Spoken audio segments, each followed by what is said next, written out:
ఉమ్మడి కరీంనగర్ జిల్లాలో భారీ వర్షాలు కురుస్తున్నాయి. రేపు కూడా వర్షాలు కొనసాగనుండడంతో విద్యా సంస్థలకు సెలవు ప్రకటించారు కలెక్టర్. కలెక్టర్లలో కంట్రోల్ రూమ్స్ ఏర్పాటు చేశారు. కలెక్టరేట్లలో ఉమ్మడి జిల్లాలో పలు చోట్ల మధ్యాహ్నం నుంచి ఎడతెరిపి లేకుండా వర్షం కురుస్తోంది. హుస్నాబాద్, హుజూరాబాద్ నియోజకవర్గాల పరిధిలో మోస్తరు నుంచి భారీ వర్షం కురుస్తోంది. హుస్నాబాద్ పట్టణంలో 21 సెంటీమీటర్లు, కట్కూర్లో 20 సెంటీమీటర్లు, అక్కన్నపేటలో 19 సెంటీమీటర్ల వర్షపాతం కురిసింది.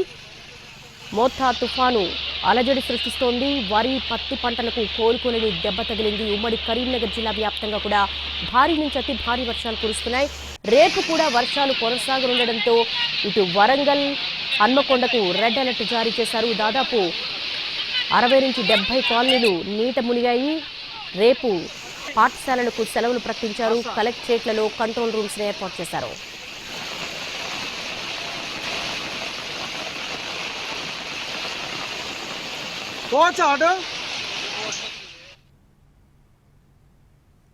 ఉమ్మడి కరీంనగర్ జిల్లాలో భారీ వర్షాలు కురుస్తున్నాయి. దీనికి సంబంధించి మా ప్రతినిధి భాస్కర్ అడిగి మరిన్ని వివరాలు తెలుసుకుందాం.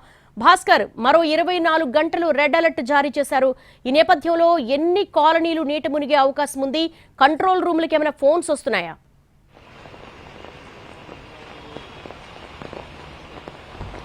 దేవి, ఉమ్మడి కరీంనగర్ జిల్లా వ్యాప్తంగా మోందా తుఫాన్ ప్రభావంతో భారీ నుంచి అతి భారీ వర్షాలు అయితే కురుస్తున్నాయి. జిల్లా వ్యాప్తంగా మనం చూసినట్టయితే ఈ ఉమ్మడి కరీంనగర్ జిల్లాలోని ఈ హుస్నాబాద్, హుజూరాబాద్ ఈ రెండు ప్రాంతాలు కూడా అత్యంత ఎక్కువగా ప్రభావితమయ్యాయని చెప్పవచ్చు. ఎందుకంటే రెడ్ అలర్ట్ జారీ చేసిన హన్మకొండ, అటు జనగామ ఈ రెండు జిల్లాలు కూడా ఈ రెండు నియోజకవర్గాలకు సమీపంలో ఉంటాయి. కాబట్టి ఇక్కడ 20 సెంటీమీటర్లకు పైగా వర్షపాతం నమోదైంది. ఒక విస్తారంగా దాదాపు 25-30 కిలోమీటర్ల వైశాల్యంలో ఉన్న అన్ని ప్రాంతాల్లో కూడా జనరల్ గా ఒకటి స్పెల్స్ లాగా కురుస్తుంది. అతి భారీ వర్షాలు అనేటి ఒక దగ్గర మేఘం, ఈ క్యూములోనింబస్ అవన్నీ ఒకే దగ్గర కేంద్రీకృతం అయినప్పుడు ఒకే దగ్గర భారీ వర్షం అనేది నమోదవుతుంది. అప్పుడు అవి దాని రేడియస్ చూసినట్టయితే జస్ట్ 10 కిలోమీటర్లే ఉంటుంది. కానీ ఇక్కడ మనం చూసినట్టయితే హుజూరాబాద్, హుస్నాబాద్ లో దాదాపు 30 కిలోమీటర్ల వైశాల్యంతో ఇదే వర్షాలు అంటే దాదాపు 25 సెంటీమీటర్లు. అక్కన్నపేట మండలం కట్కూరులో అయితే 24.9 సెంటీమీటర్లు అంటే దాదాపు 25 సెంటీమీటర్ల వర్షపాతం నమోదైంది. మధ్యాహ్నం 12 గంటలకు ప్రారంభమైన వర్షం దాదాపు 6 గంటల పాటు ఆగకుండా నాన్ స్టాప్ గా కురవడంతో ఈ సిచ్యువేషన్ అయితే నెలకొన్నదని చెప్పవచ్చు. అక్కడ సిచ్యువేషన్ ఏ విధంగా ఉంది, పరిస్థితి 25 సెంటీమీటర్ల వర్షపాతం కేవలం 5 గంటల వ్యవధిలో కురిసిందంటే అక్కడ పరిస్థితి ఏ విధంగా ఉందో ఊహించుకోవచ్చు. మరోవైపు ఆ సమీపంలో ఉన్న హుస్నాబాద్ పట్టణంలో కూడా 24 సెంటీమీటర్ల వర్షపాతం నమోదైనట్టుగా తాజాగా కొద్దిసేపటి క్రితం వాతావరణ శాఖ ఏదైతే నివేదిక ఇస్తుందో, కొద్దిసేపటి క్రితం ఇచ్చిన నివేదికలో 24 సెంటీమీటర్ల వర్షపాతం సిద్దిపేట టౌన్ లో నమోదైనట్టయితే చెప్తా ఉన్నారు. సిద్దిపేట జిల్లా హుస్నాబాద్ టౌన్ లో నమోదైనట్టయితే చెప్తా ఉన్నారు. అయితే ఈ హుస్నాబాద్ పట్టణంలో కూడా లోతట్టు ప్రాంతాలన్నీ కూడా జలమయమయ్యాయి. ప్రధాన రహదారుల నిండా నీరు దాదాపు 3 ఫీట్లకు మేర ప్రవహిస్తా ఉన్నది. సెల్లార్లన్నీ మునిగిపోయిన పరిస్థితి ఉన్నది. 2 గంటల నుంచి ఈ వర్షం నేపథ్యంలో గత 2 గంటల నుంచి విద్యుత్ సరఫరా నిలిపేయడంతో అంధకారం నెలకొన్నదని చెప్పవచ్చు హుస్నాబాద్ పట్టణంలో. మరోవైపు హుజూరాబాద్ వైపు చూసినట్టయితే హన్మకొండ జిల్లాకు రెడ్ అలర్ట్ జారీ చేసిన నేపథ్యంలో హన్మకొండ జిల్లాలో భారీ వర్షాలు కురుస్తున్న ప్రభావం పక్కనే ఉన్న హుజూరాబాద్ నియోజకవర్గంలోని బోర్నపల్లి కావచ్చు, ఇటు బొమ్మాయిపల్లి కావచ్చు, అటు వీనవంక, జమ్మికుంట, హుజూరాబాద్, ఎలకతుర్తి, భీమదేవరపల్లి ఈ మండలాలపైన కూడా భారీగా పడిందని చెప్పవచ్చు. అక్కడ కూడా 15 సెంటీమీటర్లకు పైగా వర్షపాతం అయితే నమోదైంది. అన్ని ప్రాంతాల్లో గరిష్టంగా బోర్నపల్లిలో 22 సెంటీమీటర్లు, బొమ్మాయిపల్లిలో 19 సెంటీమీటర్లు హుజూరాబాద్ నియోజకవర్గంలో నమోదైన సిచ్యువేషన్ కనిపిస్తా ఉన్నది. అయితే ఈ వర్షం కురుస్తున్న నేపథ్యంలో ఇంత భారీ వర్షాలు కురుస్తున్నాయి. రేపు కూడా రెడ్ అలర్ట్ జనగామ కావచ్చు, ఇటు వరంగల్ అర్బన్ కు రెడ్ అలర్ట్ జారీ చేసిన నేపథ్యంలో ఇక్కడ హెవీ రెయిన్స్ అతి భారీ వర్షాలు కురుస్తాయని చెప్పేసి వాతావరణ శాఖ చెప్పిన నేపథ్యంలో ఉమ్మడి కరీంనగర్ జిల్లాలోని సిరిసిల్ల కావచ్చు, ఇటు జగిత్యాల కావచ్చు, ఇటు కరీంనగర్, అటు సిద్దిపేట ప్రాంతం కూడా ఉమ్మడి కరీంనగర్ జిల్లాలో సిద్దిపేట జిల్లా కూడా కొన్ని ప్రాంతాలను కవర్ చేస్తుంది. కాబట్టి అక్కడ పూర్తిగా విద్యా సంస్థలకు సెలవులు అయితే ప్రకటించారు కలెక్టర్లు. ఇప్పటికే అన్ని జిల్లాల కలెక్టరేట్లలో కంట్రోల్ రూమ్లను ఏర్పాటు చేశారు. ఆ కంట్రోల్ రూమ్లను ఏర్పాటు చేసి ఎక్కడ ఏ అత్యవసర పరిస్థితి ఏర్పడ్డప్పటికీ, ఎటువంటి అత్యయిక స్థితి వచ్చినా కూడా ఎదుర్కొనేందుకు వీలుగా అధికారులను ఇప్పటికే సన్నద్ధం చేశారు. అధికారుల సెలవులు అనేటివి పూర్తిగా రద్దు చేసిన సిచ్యువేషన్ అయితే ఉన్నది. ఎవరికి సెలవులు లేవు. ఈ సిచ్యువేషన్ క్రిటికల్ గా ఉన్న నేపథ్యంలో, ఈ సీరియస్ గా ఉన్న నేపథ్యంలో ఇక్కడ ఎట్టి పరిస్థితుల్లో ఎవరికి సెలవులు లేవని చెప్పేసి ఇప్పటికే తేల్చి చెప్పేశారు. ఇప్పటికీ సెలవులు ఇచ్చిన వాళ్ళకు కూడా సెలవులను రద్దు చేసిన పరిస్థితి అయితే కనిపిస్తా ఉన్నది. మరోవైపు విద్యా సంస్థలకు బంద్ ప్రకటించిన నేపథ్యంలో రేపు జరిగే పరీక్షలన్నింటినీ కూడా వాయిదా వేసినట్టు డిఈఓలు ఇప్పటికే ఒక సర్క్యులర్ అయితే జారీ చేశారు. ఇంకా ఈ వర్షం సిచ్యువేషన్ ఇట్లా ఉంటే ఈ వరద ప్రభావం ఈ లోయర్ మానేరు డ్యాంకు భారీగా వరద వచ్చేది మోయతుమ్మెద వాగు.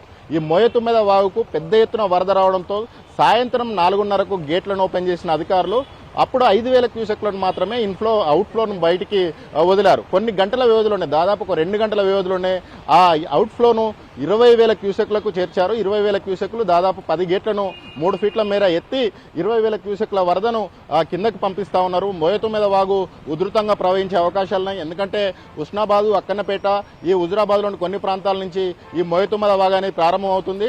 అది ఒక ఫ్లాష్ ఫ్లడ్స్ అంటే ఒక ఫ్లాష్ ఫ్లడ్స్ వచ్చే అవకాశం మోయతుమ్మెద వాగుకు ఉన్నదని చెప్పేసి ఈ జలవనరుల శాఖ ఏదైతే నివేదిక ఇచ్చిందో వాళ్ళు చేసిన హెచ్చరికల నేపథ్యంలో ఎల్ఎండి నుంచి ఇప్పటికే అవుట్ఫ్లోను పెంచారు. మరోవైపు మధ్య మానేరు నుంచి కూడా అవుట్ఫ్లోను పెంచిన పరిస్థితి ఉన్నది. ఎగువ మానేరు నుంచి కావచ్చు, ఇటు వరద కాలువ నుంచి కావచ్చు, క్యాచ్మెంట్ ఏరియా నుంచి కావచ్చు, మధ్య మానేరుకు దాదాపు 15,000 క్యూసెక్ల వరద వస్తుందని అంచనా వేసి అక్కడి నుంచి కూడా 18,000 క్యూసెక్లను అవుట్ఫ్లో కిందకు వదులుతున్న పరిస్థితి ఉన్నది. రిజర్వాయర్ల పరిస్థితి ఇట్లా ఉంటే ఇంకా పంటల పరిస్థితి ఒకసారి కనుక మనం చూసినట్టయితే పంటలు తీవ్రంగా దెబ్బతిన్నాయని చెప్పొచ్చు. వరి కోతల సమయం ఇప్పటికే వరి కోసిన ప్రాంతాలు ఏవైతున్నాయో అవి కళ్ళాల్లో ఇప్పటికే వడ్లు ఉన్న పరిస్థితి ఉన్నది. ఆ వడ్లు పూర్తిగా తడిసిపోతున్నాయి. మరోవైపు ఈ కోయని వరి గాలులు ఉధృతంగా వేయడంతో కోయని వరి అడ్డం పడ్డ పరిస్థితి ఉన్నది. మిషన్కు వాటిని కోసే అవకాశం కూడా లేని సిచ్యువేషన్ ఉన్నది. అన్నదాతలు లబోదిబోమని అంటున్నారని చెప్పవచ్చు. దేవి భాస్కర్, గతంలో 2 ఏళ్ల క్రితం ఇదే వరంగల్, ఇదే హన్మకొండలో దాదాపు 90 కాలనీలు మునిగిపోయాయి. అప్పుడు హాస్టల్లో ఉన్న 265 మంది పిల్లలు కూడా అందులో చిక్కుకొని ఉన్నారు. ఎన్డీఆర్ఎఫ్, ఎస్డీఆర్ఎఫ్ సిద్ధంగా ఉందా? ఎమర్జెన్సీ సిచ్యువేషన్లో రెస్క్యూ చేయడానికి బోట్స్ కానీ అలా లేదంటే హెలికాప్టర్స్ కానీ ఏమైనా సిద్ధంగా ఉన్నాయా?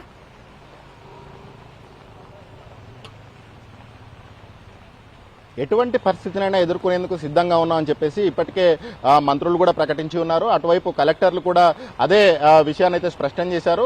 ఎటువంటి పరిస్థితి ఈ రాత్రికి ఏం జరిగేది కూడా చెప్పలేని సిచ్యువేషన్ ఉన్నది.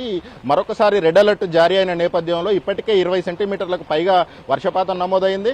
వచ్చే 24 గంటల్లో అదే రేంజ్లో వర్షం కురిసే అవకాశాలున్నాయి.